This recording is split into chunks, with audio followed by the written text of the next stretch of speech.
de volta aqui com o Feijão MTV. Como eu tinha prometido, tô aqui com o pessoal do Ira, que tá lançando esse novo disco chamado 7.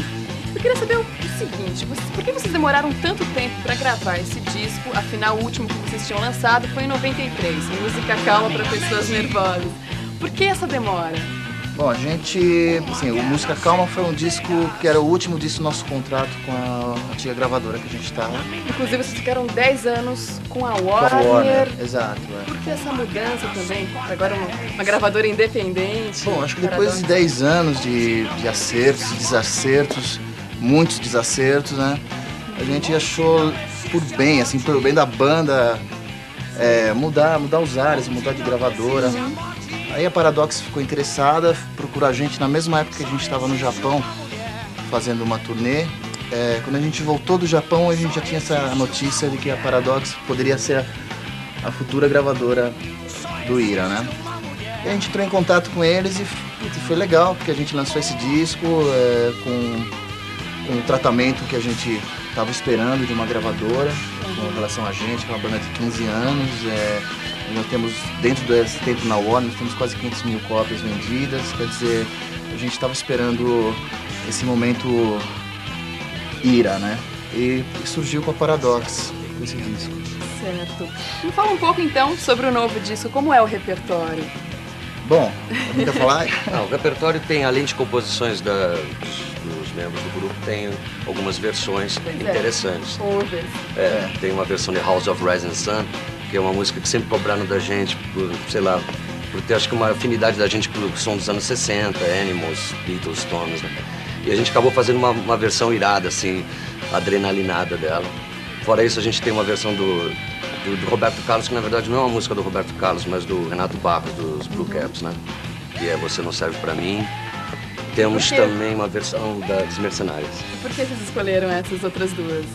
Olha, foi assim, na verdade essa música do Roberto Carlos, a gente chegou a ser sondado numa época para fazer parte daquela coletânea que o Frejá produziu, do Roberto Carlos, né? Mas aí depois acabou a gente não sendo confirmado, né, na escalação do disco, e a gente já estava tocando essa música, já tinha gravado uma demo tape com ela, e o resultado dela estava super legal, entendeu? Então a gente começou mais ou menos fazendo esse material do disco novo numa demo tape onde a gente já estava colocando umas duas músicas já de composição nossas, né? Mas já essas versões das Mercenárias, Me Perco Nesse Tempo, do Roberto Carlos, e o Raio Silva também. Que na verdade Raio Silva é uma versão, mas na verdade é um groove assim primal de rock and roll, né? Um tema que já passou por caras do blues, como Aerosmith, como The Yardbirds, né? E as outras composições são próprias de vocês. E como foi feito? Como as músicas foram feitas e tal? Então, a gente começou uma pequena demo tape, isso no final de 95, né? Tinha já uma composição, uma parceria minha com o Gaspa. O Edgar depois voltou da Espanha já com algumas composições, né? A gente já tinha... Esse disco que ele teve de diferente em relação aos últimos que a gente tinha feito com a Warner é porque metade do repertório a gente vinha tocando nos shows.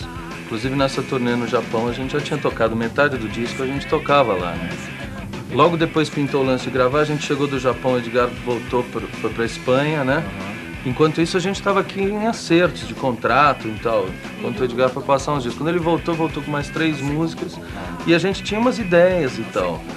Aí quando entrou no estúdio, a gente chamou, quer dizer, óbvio, antes de entrar, né, o Jack, o RH Jackson, para ser nosso produtor, né?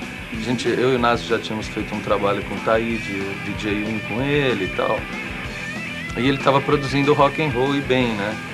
Então isso foi uma coisa legal, porque a maneira de tratar essas músicas novas que chegaram é que ficou uma coisa bem coletiva, coesa, assim. Não ficou fragmentado em relação ao repertório que a gente já vinha tocando, todos os shows. Né? E ele foi fundamental assim, para extrair do Ira assim, uma essência de guitar band, sabe? Que a gente, nos últimos discos da gente, a gente acabou se autoproduzindo, porque no começo era a nossa intenção, era o nosso desejo, lá no Psicoacústica, acabou se tornando até um problema pra gente, que a gente não tinha mais ninguém que nos dirigisse. Música Calma tinha sido um trauma. Música trauma. Foi música trauma. E vocês estiveram no Japão, como é que foi? Como é que foi a receptividade do público? Foi super